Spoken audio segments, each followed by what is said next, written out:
Brought to you by Punjab national bank, भरोसे का प्रतीक।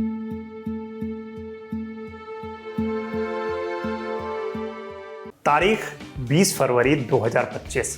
Champions trophy में India versus Bangladesh match. Bangladesh की पारी का 9वां ओवर अक्षर पटेल डाल रहे थे। ओवर की दूसरी गेंद पर उन्होंने तंजीद हसन और तीसरी गेंद पर मुशफिकुर रहीम को पवेलियन भेज दिया। अब सबकी नजरें अगली बॉल पर टिकी हुई थी, क्योंकि ये अक्षर पटेल की हैट्रिक बॉल थी। अक्षर ने बॉल एकदम सही टप्पे पर डाली, गेंद हल्का सा टर्न हुआ और जेकर अली का किनारा लेकर फर्स्ट स्लिप की तरफ चली गई। लेकिन फिर वो हुआ जो ना तो अक्षर ने और ना ही किसी इंडियन फैंस ने उम्मीद की होगी। फर्स्ट स्लिप में लट्टू सा कैच ड्रॉप कर दिया गया। कैच टपकाने वाले प्लेयर कौन थे? वो कोई और नहीं बल्कि खुद इंडियन टीम के कैप्टन रोहित शर्मा थे।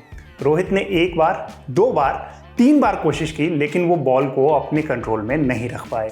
रोहित ने जमीन पर हाथ पटका, खुद पर खूब झल्लाए, लेकिन तब तक अक्षर पटेल बड़ा रिकॉर्ड बनाने से चूक गए थे। रोहित तुरंत ही अक्षर से माफी मांगते हुए भी नजर आए।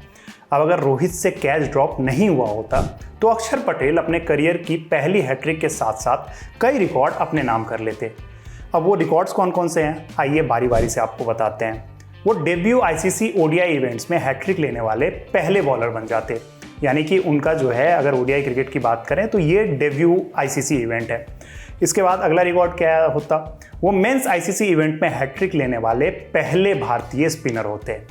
अगले रिकॉर्ड की बात करते हैं। जेरोम टेलर के बाद जो वेस्टइंडीज के प्लेयर रह चुके हैं, चैंपियंस ट्रॉफी में हैट्रिक लेने वाले दूसरे बॉलर बन जाते हैं। वहीं कुलदीप यादव के बाद ओडीआई में हैट्रिक लेने वाले भी वो पहले भारतीय स्पिनर होते हैं। मतलब इतने सारे रिकॉर्ड्स अक्षर पटेल अपने नाम कर लेते। रोहित के इस कैच ड्रॉप ने तुरंत ही फैंस को शेन वॉर्न के ऐतिहासिक कैच ड्रॉप की याद दिला दी। मतलब जो 90s के फैंस होंगे उनको ज़्यादा याद होगी, या 80s के जो फैंस होंगे उनको ज़्यादा याद होगी। लेकिन अगर आपने यूट्यूब पे वीडियो देखा होगा तो आप समझ जाएंगे कि ये किस कैच की बात हो रही है। अगर नहीं याद आ रही है तब हम आपको पूरा इंसिडेंट बताते हैं। जब उनकी वजह से, यानी कि शेन वॉर्न की वजह से, डेमियन फ्लेमिंग हैट्रिक लेने से चूक गए थे। अब जैसा कि हमने बताया कि वो कौन सा मैच था और इस मैच में क्या हुआ था, इसके बारे में आपको हम बताने वाले थे।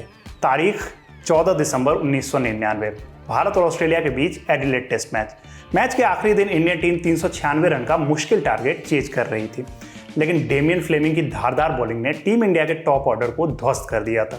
93 रन पर टीम इंडिया के 7 विकेट आउट हो गए थे। फ्लेमिंग इस दौरान सौरभ गांगुली और अजित अगरकर को बैक टू बैक डिलीवरी पर पवेलियन भेज चुके थे, यानी वो हैट्रिक पर थे। फिर क्रीज पर आए जवागल श्रीनाथ, जिनके सामने फ्लेमिंग के हैट्रिक को टालने की चुनौती थी। फ्लेमिंग ने सही टप्पे पर बॉल डाली, जिस पर श्रीनाथ ने बैकवर्ड पॉइंट की तरफ तेज शॉट लगाने की कोशिश की, लेकिन गेंद उनके बल्ले का एज लेकर फर्स्ट स्लिप की तरफ चली गई। वहां पे कौन मौजूद थे? शेन वॉर्न ने कोशिश की, लेकिन वो गेंद को नहीं लपक पाए। आसान कैच था, कुछ बहुत मुश्किल कैच नहीं था। अपनी गलती पर शेन वॉर्न को भी तब बिल्कुल भी भरोसा नहीं हुआ था।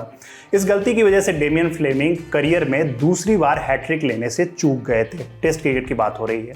उन्होंने इससे पहले साल 1994 में पाकिस्तान के खिलाफ मैच में हैट्रिक ली थी। स्पोर्ट्स से जुड़ी तमाम खबरों के लिए देखते रहिए हमारा चैनल ललन टॉप स्पोर्ट्स।